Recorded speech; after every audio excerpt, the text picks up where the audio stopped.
comparable, ça peut se rapprocher.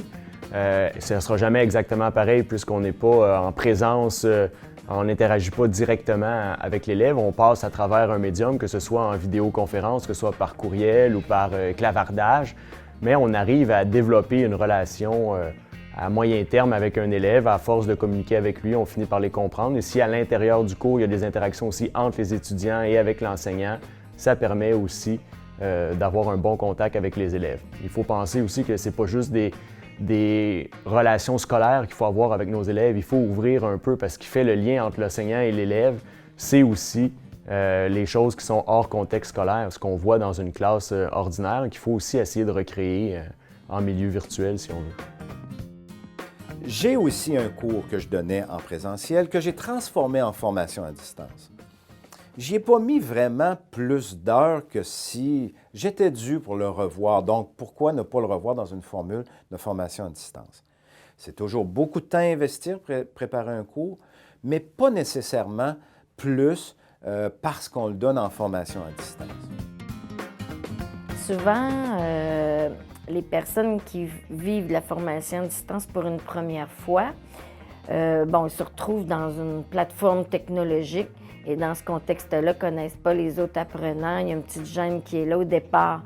Mais lorsqu'on a des formations récurrentes avec un même groupe d'individus, avec des enseignants qui travaillent avec ces étudiants-là, les sollicitent, utilisent des bonnes stratégies pour faire participer les étudiants. Il se crée vraiment une belle atmosphère. Puis même avant le cours, les gens aiment ça arriver avant pour justement échanger, discuter. Il se crée un sentiment d'appartenance au groupe très profond. Et les gens ont même l'impression qu'ils sont en classe traditionnelle. Ils oublient qu'ils ne sont pas en classe traditionnelle. Pour eux, ça devient similaire. Puis ils participent, puis ils s'engagent dans la formation, même titre qu'une formation en classe traditionnelle. C'est toujours un défi au départ parce qu'on a toujours... c'est un peu comme si on est sur le bord d'une piscine. Là, quand on touche à l'eau, on la trouve toujours un peu froide au début, mais une fois qu'on est dedans, ça va bien. C'est un peu la même chose au niveau de la pédagogie, c'est-à-dire qu'au début, les profs avaient une certaine réticence, mais plus ça va, et ça se fait très rapidement, hein, quelques jours, ils sont sécurisés au niveau technique, on s'assure que ça fonctionne bien, que le lien se fait bien. Nos applications, nos façons de travailler avec les enseignants font que c'est facile aussi. On n'a pas besoin de programmer bien des choses.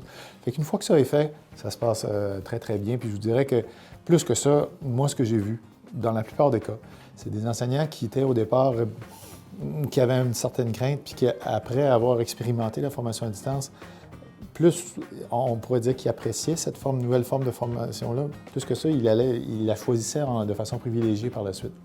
Il aurait eu le choix de donner des cours simplement en classe, sans avoir de formation à distance.